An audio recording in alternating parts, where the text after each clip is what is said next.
Hi అండి. బీరకాయ curry అయితే చేస్తున్నాను. బీరకాయ కర్రీ కోసం బీరకాయ అయితే చిన్న చిన్న ముక్కలైతే కట్ చేసి పెట్టుకున్నాను. దీంట్లోకైతే ఆనియన్స్, పచ్చిమిర్చి కూడా కట్ చేసి పెట్టుకున్నానండి. ఇప్పుడైతే ఒక ప్యాన్ పెట్టుకొని ప్యాన్‌లో అయితే ఆవాలు, జీలకర్ర అయితే వేసుకున్నాను. అవి వేగాక ఇప్పుడు మనం కట్ చేసి పెట్టుకున్న ఆనియన్ ముక్కలు కూడా వేసుకోవాలి. అవి కూడా మంచిగా వేగాక ఎల్లిపాయలవి దంచి వేసుకోవాలండి.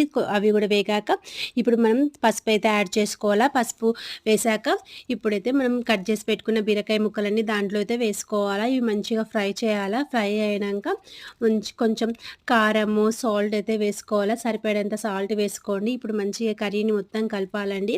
ఇలా కలిపితే మంచిగా కర్రీ అనేది ముక్క అనేది మంచిగా ఉడుకుతదండి. ముక్కలనేటివి ఇప్పుడైతే ఒక 5 మినిట్స్ అయితే మూత పెట్టేసి ఉంచుదామండి. కర్రీ అనేది ఉప్పు, కారం మంచిగా పడతదండి. ఇలా చేసుకోవడం వల్ల బీరకాయ కర్రీ చాలా టేస్టీగా బావుంటదండి. ఇగోండి చూసారా ఇలా అయితే అవుతుందండి. లాస్ట్‌కి కొంచెం కొత్తిమీర వేసుకుంటే మన బీరకాయ కర్రీ రెడీ అవుతుంది.